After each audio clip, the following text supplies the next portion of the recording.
길지 않으니까요. 빌립보서 1장 1절과 2절을 집사님과 함께 천천히 합독하여서 읽도록 하겠습니다. 빌립보서 1장 1절 2절입니다. 함께 읽습니다. 시작. 그리스도 예수의 종 바울과 디모데는 그리스도 예수 안에서 빌립보에 사는 모든 성도와 또한 감독들과 집사들에게 편지하노니 하나님 우리 아버지와 주 예수 그리스도로부터 은혜와 평강이 너희에게 있을지어다. 아멘. 그래서 금요 예배 때도 빌립보서의 배경이 되는 사도행전 16장의 말씀을 잠시 나누었죠. 사랑하는 성도님, 23년도 이제 얼마 남지 않았는데요. 이제 다음 주부터 대강절 해서 그 몇 주간 빌립보서의 말씀, 지금 이제 욥기를 묵상하고 계시고 또 새벽에 욥기를 보겠지만 빌립보서 말씀을 좀 살펴보고요. 또 요즘에 우리 아마 청년들은 로마서부터 빌립보서까지 지금 읽고 있는 중인 것 같아요. 그래서 다시 한번 더 잘 보시고 아마 욥기가 끝나고 한 주 정도가 빌립보서가 또 중간에 있을 겁니다. 그래서 주일날 듣는 말씀이 말씀을 읽고 묵상하는데 큰 도움이 되기를 기대합니다. 무엇보다 예수 그리스도를 삶의 중심에 잘 모시고 예수 그리스도를 닮아가겠다는 결단이 한 해가 끝나가는 이 시점에 여러분의 심령 속에 있기를 축복합니다. 빌립보서가 어떤 말씀인가를 먼저 좀 함께 나누면서 오늘 짧게 1절과 2절의 말씀을 살펴봤는데요. 그 말씀을 좀 이어져 가려고 합니다. 바울이 기록한 신약 성경 중에 이 감옥에 갇혀 있을 때 기록한 편지다. 그래서 우리가 옥중 서신이라고 부르는 4권의 성경책이 있습니다. 잘 아시죠? 뭡니까? 에베소서, 빌립보서, 오늘 우리가 보고 있는 골로새서, 빌레몬서, 이렇게 4개가 우리가 잘 알고 있는 옥중 서신이라는 서신입니다. 모른다고 천국 가는데 전혀 상관없어요. 네. 점점 나이가 들어서 목사님, 옛날에는 예수님의 12 제자도 다 외웠는데 잘 안 외워져요. 안 외워지면 어떻습니까? 육체의 나이가 들면서 점점 뭐 이렇게 기억은 가물가물해져 가는 건데요. 그러나 예수 그리스도의 생명은 심령 속에, 삶 속에 생생하게 살아있기를 축복합니다. 그래서 뭐 잘 기억이 안 나도 분명한 건 오늘 이제 빌립보서는 어디서 기록했다고 일반적으로 이야기하는가 하면 감옥에 갇혀 있을 때 기록했던 옥중 서신입니다. 일반적으로 주 60년경에 바울이 로마에 갇혀 있을 때 기록했고 빌립보 지역에 세워진 교회에 보낸 편지로 우리가 알고 있죠. 사도행전에서 바울의 사역을 보면 그가 복음을 전하기 위해 당시 세계의 중심이라고 하는 로마로 가서 복음을 전하길 원했습니다. 그리고 그의 계획대로, 그리고 그가 기대하는 대로 실제로 로마를 들어가게 되는 것을 사도행전에서 보게 되죠. 비록 죄인의 신분으로 재판을 앞두고 가택 연금되어져 있는 상태에 처하게 되지만 그곳에서 바울은 우리가 보고 있는 복음, 옥중 서신들을 기록하는 기회를 갖게 됩니다. 우리가 말씀을 보면서 기억해야 될 것이 있어요. 바울은 죄를 지어서 로마로 끌려간 것이 아닙니다. 감옥에 갇혀 있었다고 하니까 우리 학생들 혹시라도 바울이 감옥에 갇혀 있어서 있을 때 성경을 썼다고 하니까 죄를 많이 지어서 갇혔나 이렇게 생각하면 안 돼요. 바울은 죄를 지어서 감옥에 갇힌 것이 아니죠. 그는 로마에 가서 복음을 선포하기 위해 스스로 죄인의 신분을 자처하고요, 로마의 법정에 서기를 그는 원했습니다. 그냥 그가 있는 자리에서 그 지역에서 재판을 받을 수도 있고 자신의 복음을 전하다가 고소 고발 당한 것들에 대한 그 무죄를 다 자기가 해명할 수도 있음에도 불구하고 그렇게 하지 않고 로마까지 가려고 하는 이유는 오직 하나입니다. 로마에 가서 복음을 전하고 싶었던 거죠. 그래서 사도 바울이 오늘 빌립보서 1장 13절에 보면 내려가셔서 이런 고백을 하고 있죠. 한번 13절 한번 보시겠습니까? 1장 13절인데요. 한번 1장 13절 읽어보겠습니다. 시작. 이러므로 나의 매임이 그리스도 안에서 모든 시위대 안과 그 밖의 모든 사람에게 나타났으니. 아멘. 나의 매임이 나의 죄 때문이 아님을 사도 바울이 고백해요. 그래서 복음을 위해서라면 내가 때로는 감옥에 갇히는, 사람들에게 매이는 그런 일이 있다 할지라도 나는 그것을 부끄러워하거나 두려워하지 않고 있음을 바울의 고백 속에서 보게 되죠. 그는 오히려 복음을 위해서라면 가침이나 매임도 기뻐하고 있습니다. 이 기쁨은 우리가 일반적으로 생각하는 기쁨과는 정말 많이 달라요. 결이 다릅니다. 세상에서 말하는 기쁨은, 또 세상에서 누리기 원하는 그런 기쁨은요, 외부적인 조건이 내가 원하는 수준에 달아오르면 기쁨이 오는 거예요. 야, 내가 이 컵에 물이 가득 있으면 좋겠는데 아직까지는 물이 많지 않네. 별로 안 기쁜데 물이 가득 채워주면 야, 기쁘다.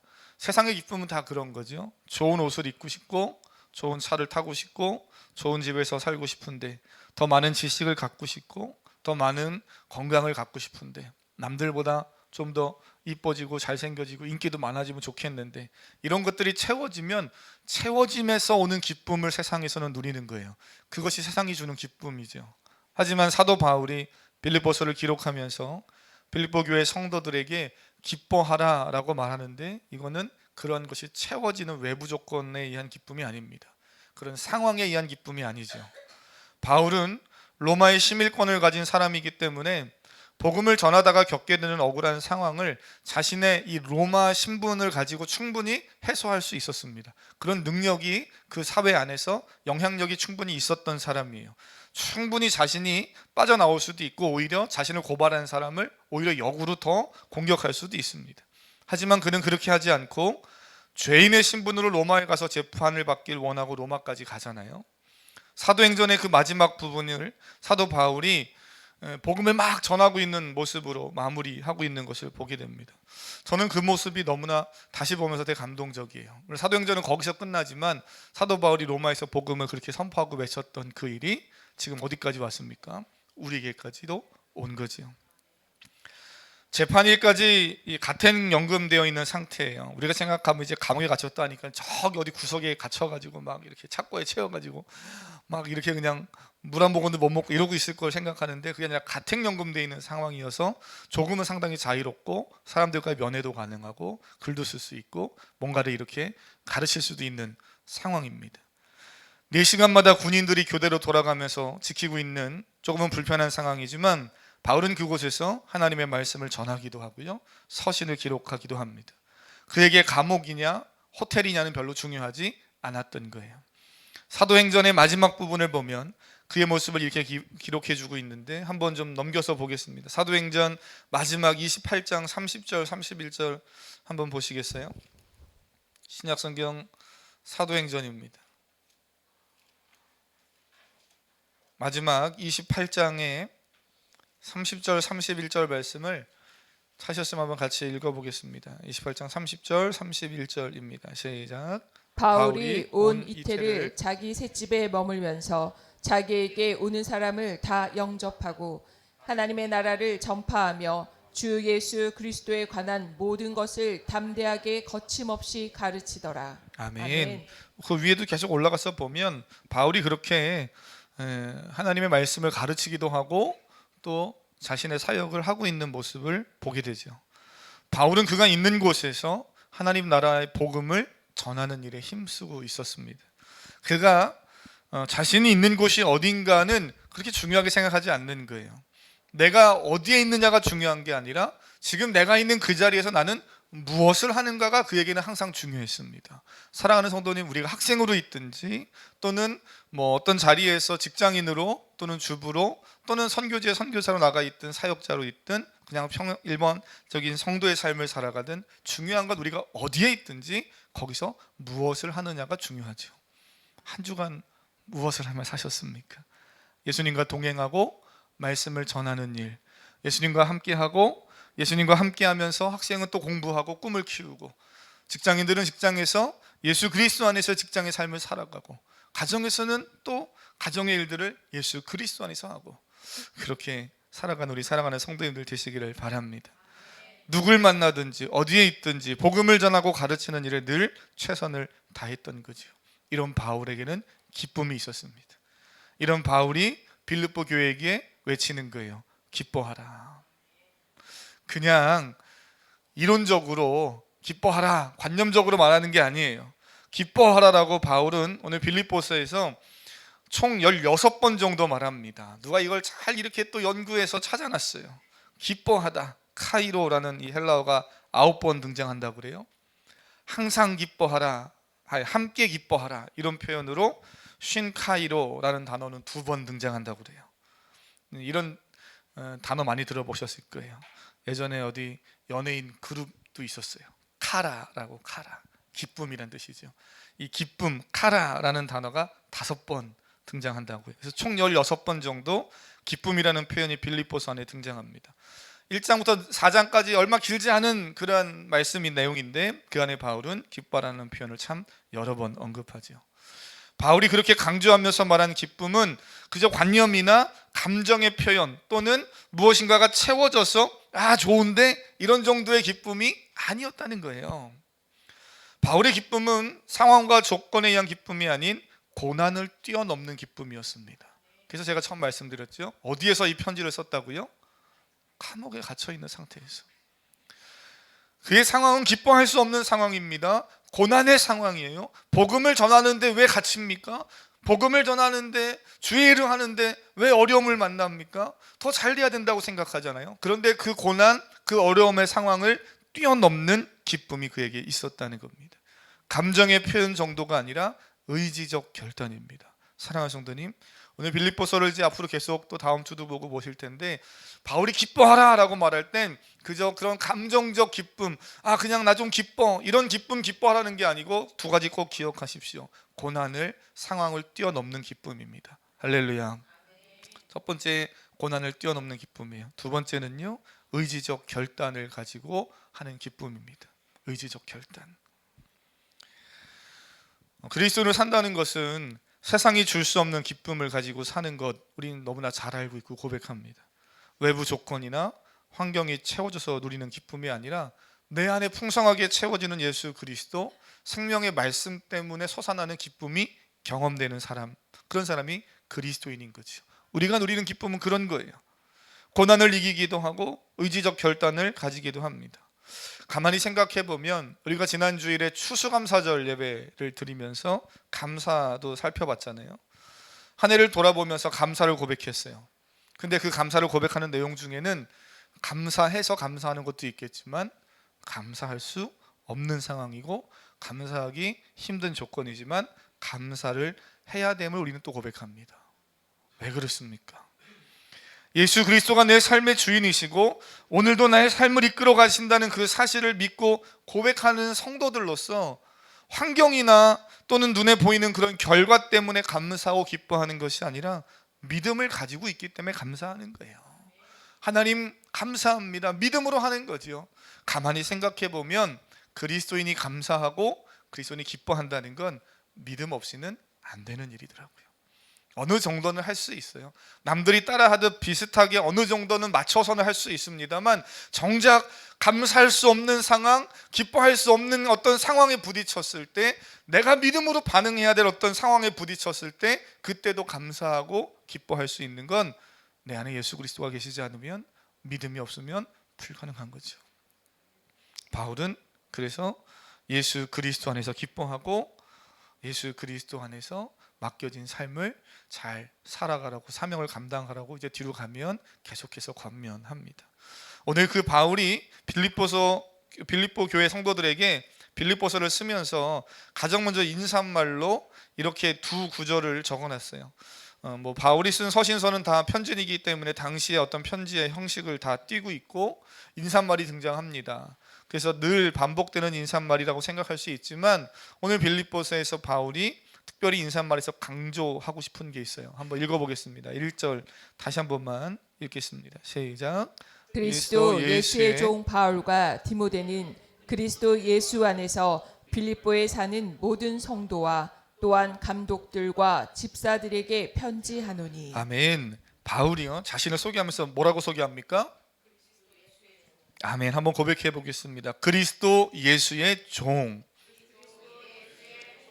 그리스도 예수의 종 바울과 디모데 이렇게 했는데 자신의 이름을 넣어서 그리스도 예수의 종, 자신의 이름, 저는 지인이니까요. 지인. 저 따라하지 마시고 자신의 이름을 넣어서 한번 해보겠습니다. 시작. 예수의 확신이 없으시군요. 다시 한 번만요. 아니면 옆 사람 이름을 불러주세요. 당신은 그리스도 예수의 종 누구누구입니다. 한번 해보겠습니다. 시작. 당신은 그리스도 예수의 종. 그렇습니다. 예수 그리스도의 종입니다. 그리스도 예수의 종, 나는 누구누구입니다. 이 고백이 참 중요합니다. 성경을 조금 읽어보신 분이라면 성도님들은 바울이 자신을 소개할 때 그리스도 예수의 종이라는 표현을 다른 곳에서도 사용하는 것을 보실 수 있어요. 오늘 빌립보서만 있지 않고 다른 서신서에도 등장합니다. 그런데 빌립보서에서는 조금 특이하게 예수 그리스도의 종이라는 이 점만 부각하고 있어요. 다른 서신을 보면 사도 바울이 예수 그리스도의 종이라고 말하면서 동시에 또 한 단어를 같이 쓰는데 사도다 이런 말을 합니다. 나는 사도다 이런 표현을 하면서 자신의 사도성을 표현하고 강조하는 부분들이 있습니다만 오늘 빌립보서에서는 사도란 표현이 등장하지 않습니다. 오직 그리스도 예수의 종 바울이다 이 부분만 강조하고 있어요. 몇 가지 이유를 될 수 있겠지만 저는 두 가지만 말씀을 드리면, 하나는 빌립보 교회가 가지고 있는 특성 때문에 그렇습니다. 사도행전 16장 지난 주일에 제가 지난 금요일 엊그제 설교하면서 말씀드렸는데요. 빌립보 교회는 바울이 세운 교회예요. 바울이 복음을 전하다가 거기서 자주장사 루디아를 만나고 그를 통해서 가정에서 교회가 세워져서 사도 바울과 교제를 맺은 아주 가까운 그런 관계에 있는 교회입니다. 다시 말해 바울이 누구인지 잘 알고 있는 교회고 그런 성도들이 모여 있는 거죠. 굳이 자기 자신을 사도라고 표현하지 않아도 다 사도라고 아는 거예요. 우리 바울은 사도 바울이시지 다 압니다. 이게 왜 중요하냐면 사도 바울이 복음을 전하고 편지를 쓸 때 자신의 사도성에 대한 공격을 받았던 지역들도 있어요. 그래서 그런 곳에서는 자신의 사도성을 정확히 명시합니다만 빌립보 교회에는 그것이 사실 필요 없죠. 사도 바울이 세웠고, 이렇게 오해할 수도 있잖아요. 감옥에 갇혀 있는 상태고 로마로 끌려갔대. 우리 사도 바울 목사님 뭐 잘못했네. 또 뭘 잘못해서 끌려갔어. 이렇게 생각하는, 오해하는 사람들이 있을 수 있잖아요. 근데 그러면은 자신의 사도성을 강조해서 나는 사도입니다, 난 죄인이 아닙니다 이야기하고 싶을 텐데 빌립보 교회는 그게 필요 없는 거예요. 교회 공동체가 우리 바울은 사도 바울 우리 사역자는 복음을 위해서 로마까지 스스로 간, 그래서 우리의 기도가 필요하고 우리의 중보가 필요한 하나님의 사람이야. 그걸 너무 잘 알고 있는 거예요. 이런 교회적 상황 때문에 사도성을 이야기할 필요가 없지 않았는가 생각이 돼요. 근데 더 중요한 건 이겁니다. 오늘 본문에서 빌립보서를 쓰면서 사도 바울이 그리스도 예수의 종 바울이라는 이 이야기를 주목한 이유는 바로 다름 아닌 예수 그리스도의 낮아지심과 섬김 때문입니다. 빌립보서를 아마 읽어보신 분들은 아실 겁니다. 이 이야기가 어디 등장하나요? 빌립보서 2장에 넘어가서 한번 보시면, 이제 우리가 12월 중에 보겠지만 넘어서 2장 한번 보시겠습니까? 5절에 보면 너희 안에 이 마음을 품으라 곧 예수 그리스도의 마음이니 하면서 6절부터 나오는 것이 그는 근본 하나님의 본체시나 하나님과 동등됨을 취할 것으로 여기지 아니하시고 하면서 오히려 자기를 비워 종의 형체를 가지사 사람들 같이 되셨다 하면서 예수 그리스도의 낮아지심에 대해서 이야기를 사도 바울이 하죠. 그 이야기를 사도 바울이 또 할 것이고 강조할 것이기 때문에, 그래서 그 예수 그리스도를 중심에 두고 살아가는 성도는 어떻게 살아가야 하는가를 이야기하고자 하기 때문에 사도 바울은 빌립보서를 기록하면서 자신의 사도됨보다는 그리스도 예수의 종이다 하는 부분을 강조하면서 편지를 쓰고 있습니다. 예수님께서 하나님과 동등된 분이지만 십자가에 죽기까지 자신을 낮추셨던 것처럼 그렇게 예수 그리스도께서 예수 그리스도께 매여 있음을 고백하는 성도들은, 또 사도 바울은 나는 예수 그리스도의 종이고 나만이 아니라 당신들도 예수 그리스도의 종이고 우리는 그렇게 살아가는 자들입니다 하는 것을 쭉 이제 편지에서 기록해 가고 있습니다. 바울이 자신을 종이라고 말하는 이유는 너무나 분명한 거예요. 헬라어 둘로스라는 이 종이라는 단어가 종도 되고 노예도 되고 하는데요, 바울은 철저하게 예수님에게 속해 있다라는 겁니다. 나는 세상에 살지만 세상에 있지 않고 어디에 속해 있습니까? 예수님에게 속해 있다라는 거죠. 종은 주인의 소유이고 주인의 계획과 목적에 맞게 살아가죠. 주인의 명령에 따라 살듯이 예수님은 바울은 예수님이 내 삶의 주인이어서 나는 그분에게 속해 있고 그분을 따라가고 그분의 말씀과 그분의 명령에 전적으로 순종합니다 하는 것을 고백합니다. 이 일을 위해서 내가 복음을 전하고 있고 이 복음을 전하는 일에 내가 지금 감옥에 갇혀 있는 건 나에게 전혀 문제가 되지 않습니다. 사실 빌립보 교회 성도들이 바울을 걱정했거든요. 감옥에 갇혀 있으니 얼마나 걱정했겠어요? 그런데 편지를 쓰면서 말하는 거예요. 나는 예수 그리스도의 종입니다. 복음을 위해 갇혀 있고 내가 받는 고난을 나는 그렇게 심각하게 어려워하지 않습니다. 걱정하지 마십시오. 안심시키면서 편지를 보내는 거죠. 우리의 삶에도 바울과 같은 고백이 필요한 거예요. 우리의 믿음, 우리의 신앙은 나를 넘어서 삶으로 예수님이 주인 되심을 고백하고요, 나는 예수님의 종입니다 하는 것을 나타내며 사는 겁니다. 제가 사랑하는 성도님, 이 시간 좀 불편할 수 있어도 축복하기를 원합니다. 한 주간 예수 그리스도의 종임을 고백하는 것을 넘어서 삶으로 나타내며 살아보시기를, 그 일에 도전해 보시기를 주님의 이름으로 축복합니다. 여러 가지 방법들이 있겠지만 각자에게 주어진 삶에서 한번 해보시면 좋겠어요. 윌리엄 바클레이 같은 신학자가 이런 말을 했습니다. 바울은 자신이 예수 그리스도의 절대적인 소유라는 것이다. 그리스도가 사랑해 주시고 대가를 지불하시고 자신을 이렇게 구속해서 사주셨는데 나는 예수 그리스도의 절대적인 소유다. 바울은 그걸 고백했다는 겁니다. 또 하나, 바울은 자신이 예수 그리스도에게 절대 복종할 책임이 있다는 것이다. 이렇게 고백해요. 주인의 의지가 곧 그의 의지이고 주인의 결정이 그의 생명을 지배한다. 정말 이렇게 사는 것 되게 불편한 일이죠. 되게 멋진 일인데 제가 말씀을 준비하면서 그런 생각을 해봐요. 참 멋지다. 윌리엄 바클레이 같은 신학자 참 잘 썼다. 주인의 의지, 예수 그리스도의 의지가 곧 그분의 의지이고 곧 바울의 의지이고 그 주인의 결정이 바울의 생명과 삶을 주장한다. 멋지다. 이렇게 생각했는데 남의 이야기할 때는 매우 멋진데 나의 이야기가 되면 되게 불편합니다. 우리 성도님들은 늘 예수 그리스도와 동행하고 계셔서 별로 불편하지 않은지 모르시겠지만 예수 그리스도와 동행하는 삶에서 조금만 벗어나 있으면 이게 엄청난 불편한 일이에요. 사랑하는 성도님, 그리스도인의 삶을 예수 그리스도 안에서 잘 살아가시기를 축복합니다. 제가 한 해를 마무리하면서 여러 가지 늘 한 해가 마무리되면 저 자신도 돌아보고 교회도 돌아보고 내게 맡겨진 성도들과 양들의 또 상태를 돌아보면서 늘 하나님 앞에 죄진 마음이고 빚진 마음이에요. 그래서 어떻게 보면은 이제 더 그런지도 모르겠어요. 말씀은 빌립보서로 또 사도행전 골로새서 보면서 그런 마음이 들었는지 모르겠지만 어쨌든 바울이 정말 이렇게 살았다는 거 너무 멋진데 과연 나는 그렇게 매여서 살고 있는가, 예수 그리스도에게. 그리고 그걸 내가 불편해하지 않고 그걸 내가 정말 기쁨으로 의지적으로 결단해서 그 기쁨에 내가 참여하고 있는가. 저는 우리 사랑하는 성도님들, 우리 주일학교 아이들까지도 이 말씀의 깊은 의미들이 깨달아지고 살아가는 은혜가 있기를 축복합니다. 할렐루야. 네.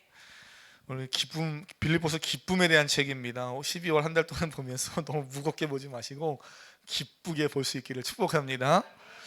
바울이 거침없이 자신을 예수 그리스도의 종이라고 말하면서 또 하나 이야기하는 게 뭐냐면 빌립보 교회는 성도들 당신들도 그런 사람들입니다라고 고백해요. 아까 1절 읽으셨죠? 뭐라 그럽니까? 그리스도 안에서 빌립보에 사는 모든 성도들, 이렇게 말합니다. 빌립보에 사는 성도들 이렇게만 말해도 되는데 사도 바울이 뭐라 그러냐면 그리스도 안에서 빌립보에 사는 성도들, 이렇게 말해요. 두 가지를 이야기하고 있어요. 두 가지의 스탠스가 있습니다. 당신들은 그리스도 안에 사는 자들이고 당신은 빌립보 지역 안에 사는 사람입니다. 우리 편으로 하면 사랑하는 성도님, 가운데 성도님들 은평구에 사시는데 그리스도 안에서 은평구에 사시는 은평 가운데 성도님입니다. 이렇게 이야기하는 거예요. 두 가지 스탠스가 있는 겁니다. 우리는 세상에 살아가고 있고 물질세계, 자연세계에 발을 딛고 있지만 동시에 예수 그리스도 안에 사는 자들이고 그래야 되는 거예요. 세상 사람들은 이 땅에 속한 삶이 전부일지 모르지만 그리스도인들은 세상에서 살아가는 것이 전부가 아니라 예수 그리스도를 믿고 구원받은 하나님 나라의 백성으로서 하나님 나라 안에 살아가는 겁니다. 하나님 나라 안에 살아간다는 건 하나님 나라 저 천국 가서 산다는 게 아니라 이 땅에서 하나님의 통치와 은혜 안에 살아간다는 거예요. 바울이 말하는 고난 중에도 기뻐하는 삶을 누리면서 살아가는 겁니다. 저는 이 두 가지의 이 스탠스 입장을 잘 가지고 살아가는 건강한 우리 사랑하는 성도님 되시기를 바랍니다. 빌립보 도시에서 그리스도를 산다는 것이 그렇다면 여러분이 어떤 의미인지를 아셔야 돼요. 빌립보는 알렉산더의 아버지 빌립 2세가 그 지역을 정복한 이후에 자신의 이름을 거기에 두면서 그 도시를 이제 이렇게 전략적으로 세운 그런 도시입니다. 그래서 빌립 2세가 자신의 이름을 따서 지은 도시예요. 그 도시는 우리로 말하면 지금 고속도로가 있듯이 그 시대에도 상당히 넓게 잘 닦여진 그런 도로들이 있고, 지리적으로는 네아폴리 항, 우리 성경에도 등장하는데요, 사도행전 16장에도 등장하는데, 이 네아폴리 항이 있어서 이 뭡니까, 이렇게 바다를 건너서 다른 도시로 넘어갈 수 있도록 해주는 아주 중요한 전략적 그런 요충지가 되기도 하는 거예요. 그리고 역사적으로는 주 40년에 그때 전쟁으로 인한 그 퇴역군인들을 그곳에 주둔시키면서 로마의 속국으로서 빌립보에 사는 사람들이 로마의 시민권을 가지고 살고 로마인이 누리는 특권을 다 혜택을 누릴 수 있는 시민권을 가진 자들에게는 그런 어떤 혜택을 줬던 도시입니다. 한마디로 말하면 뭐예요? 그 땅에서 로마의 시민권을 가지고 살면 그래도 꽤 살만 했다는 거예요. 근데 예수님을 믿으면 뭘 고백해야 돼요? 나는 황제가 내 인생의 주인이고, 황제가 통치하는 세상에 사는 게 아니라 예수 그리스도가 주인이시고 예수 그리스도가 통치하는 세상에서 살아갑니다 하는 것을 고백하는 거죠. 실제로 그래서 그들은 그 땅에서 예수 그리스도인이 된다는 것 때문에 예수님 믿고 복 받고 더 잘 되고 뭐 큰 것을, 어떤 큰 세상적인 것을 누렸다, 이거보다는요 많은 것을 포기해야 됐고 내려놔야 됐습니다. 그리스도에 된다는 건 그런 의미가 있었던 거죠. 처음 신앙생활하는 성도님들이나 신앙생활을 하면서 예수님을 믿는다는 그 의미가 정확히 뭔지 잘 모르는 채로 그저 교회를 오가는 성도님들 중에는 종종 예수님을 믿으면 성공하고 잘 된다고, 더 좋은 빌딩을 소유하게 되고 더 좋은 인기를 얻게 되는 것, 그래서 그것이 그리스도인의 복이고 성공이라고, 그리스도인의 신앙생활은 그렇게 귀결시키는 그런 사람들이 종종 있기도 해요. 그러나 성경을 보면, 특별히 사도 바울을 봐도 사도 바울이 로마로 끌려가는 과정이나 또 사도행전 16장에서 빌립보 교회가 세워지는 과정이나 보면 사도 바울이 원하는 대로, 의지대로 안 되는 일들이 꽤 많았습니다. 내가 원하는 것이 되고 내가 원하는 것을 누리는 것과는 전혀 상관이 없는 거예요. 우리가 믿음을 가지고 살다 보면 때로는 내가 원하는 대로 일이 진행되지 않을 때도 있습니다. 이해할 수 없는 고난과 어려움을 마주하기도 하지요. 세상 사람들과 별반 다르지 않는 세상의 위험과 고민과 갈등과 위험을 마주할 때도 있습니다. 성경을 그러한 그리스도인의 삶을 살아가는 우리들을 향해서 뭐라고 말합니까? 예수님 믿으면 그것이 다 없어진다, 이렇게 말하지 않아요. 오히려 동일한 문제와 위험을 우리도 마주하고 살게 될 겁니다. 여전히 우리도 코로나를 겪기도 하고 경제 위기를 겪기도 하고 자연재해를 만나면 자연재해를 같이 만나기도 할 겁니다. 하지만 분명 우리는 그리스도 안에 거하고 있다는 사실을 기억하라고 하나님은 말씀하고 계시죠. 사랑하는 성도님, 우리는 그리스도 안에 거하고 있습니다. 그것이 세상 사람들과 본질적으로 다른 것이어야 돼요. 목사님, 그리스도 안에 거하고 있어서 그래서 난 저들보다 더 잘 살고 싶거든요. 그리스도 안에 거하고 있다니까요. 그래서 저들보다 더 잘 되길 원한다니까요. 그것이 중요한 것이 아니라 그것과 상관없이 내가 예수 그리스도 안에 거하고 있다는 사실에 분명한 신앙적 고백과 믿음이 있어야 되고요. 그래서 세상 속에 살지만 우리는 세상에 휘둘리며 살아가는 것이 아니라 그리스도 안에 거한다는 건 말씀 안에 거하는 것이고 말씀의 인도하심과 지배를 받으며 살아간다는 겁니다. 그래서 아까 말씀드렸죠, 예수 그리스도에게 한번 매여서 살아보십시오. 어떻게 하면 좋을까? 말씀에 매여서 한 주간 살아보십시오. 어떤 방법이 됐든지 기도하고 말씀 보고 묵상하고 청년들 말씀을 읽고, 그냥 숙제니까 빨리 읽고 지나가야지 그러지 마시고 읽으면서 되새겨보고, 이해 안 되면 다시 읽어보고, 한 번이 이해 안 되면 두 번, 두 번이 안 되면 세 번, 말씀을 계속 반복해서 읽다 보면 하나님이 분명히 어떠한 말씀 한 구절에서 내게 다가오시는 귀한 은혜로 역사하실 줄 저는 믿습니다.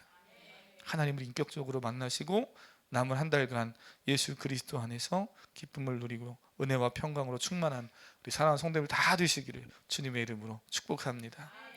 그래서 이 찬양 오늘 함께 좀 고백하려고 합니다. 처음 우리 성도님들 불러보시는 찬양일 것 같아요. 그래서 저희 찬양팀에서도 계속 불러보고 또 들어보고 천천히 가사를 고백하면서 한번 좀 고백해 보길 원합니다. 나의 예수 온 맘 다해 사랑해요. 나의 예수 온 맘 다해 경배해요. 우리 한번 좀 가사를 고백하면서 함께 찬양할까요?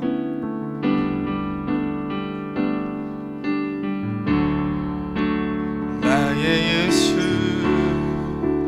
온 맘 다해 사랑해요. 나의 예수 온 맘 다해 경배해요. 예수님께 온 맘 다해 순복해요. 영원토록 찬양을 드립니다. 네, 한 번 더 마음을 다해서 나의 예수 나의 예수 온 맘 다해 사랑해요. 나의 예수 온 맘 다해 경배해요. 예수님 온 맘 다해 순복해요. 영원토록 찬양을 드립니다. 당신은 순결하고 당신은 순결하고 아름다운 주이십니다. 거룩하고 사랑스러운 능력과 영광의 주이십니다.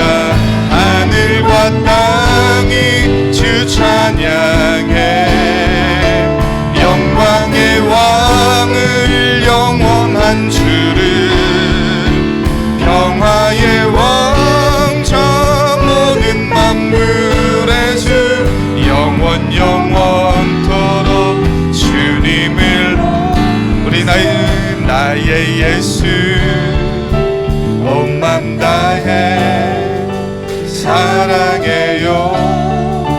나의 예수 온 맘 다해 나의 예수 온 맘 다해 경배해요. 우리 처음부터 한 번 더 할까요? 나의 예수 온 맘 다해 나의 예수 온 맘 다해 사랑해요. 나의 예수 온 맘 다해 경배해요. 예수님께 온 맘 다해 순복해요. 영원토록 찬양을 드립니다. 고백합니다. 당신은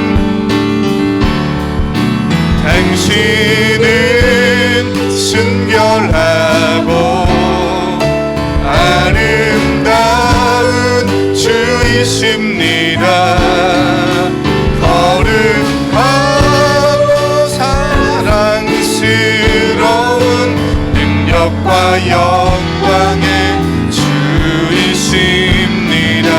하늘과 땅이 주 찬양해 영광의 왕을 영원한 주를 평화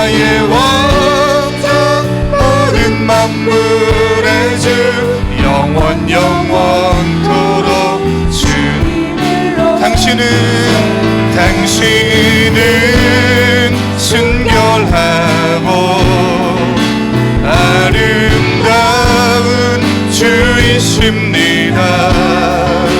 거룩하고 사랑스러운 능력과 영광의 주이십니다.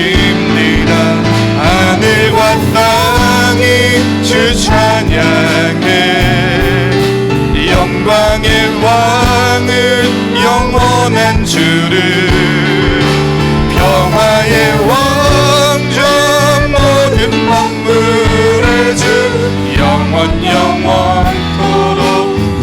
당신은 순결하고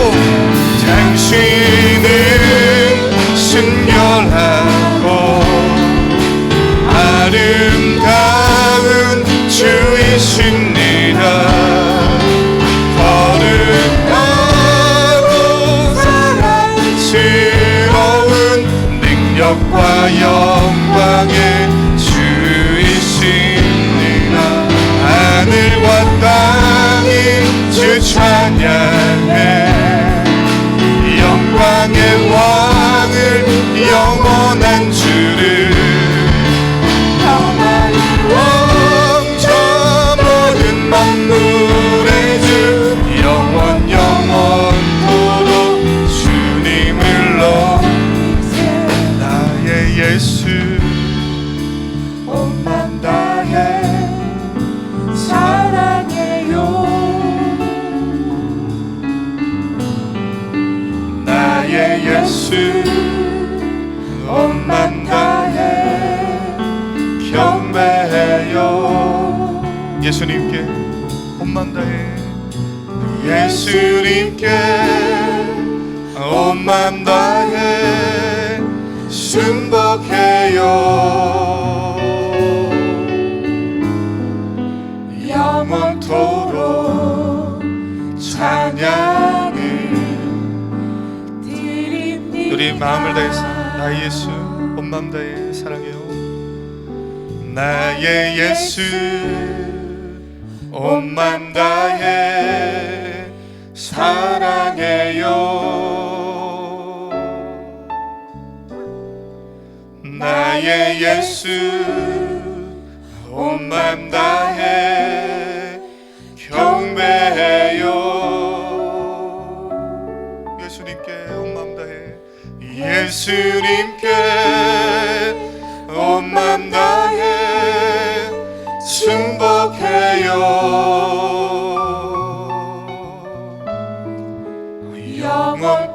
영원토록 찬양을 드립니다. 영원토록 찬양을 드립니다. 영원토록 찬양을 드립니다. 그렇습니다. 이 시간 함께 기도하실 때 말씀 기억하면서 주님, 예수님 앞에 순복합니다. 예수님 앞에 온 마음 다해 사랑과 예배를 고백합니다. 하나님, 이 시간 우리 주님 순결하고 아름답고 거룩하고 사랑스러우신 그 하나님, 영광과 찬양받기 합당하신 그 하나님을 우리가 삶의 주인으로 모시고 그 주님을 닮아가는 일에 우리가 감사와 기쁨으로 결단하며 나아갑니다. 우리 그런 고백을 가지고 우리 시간 주여 한번 부르고 함께 기도하겠습니다. 기도합니다. 주여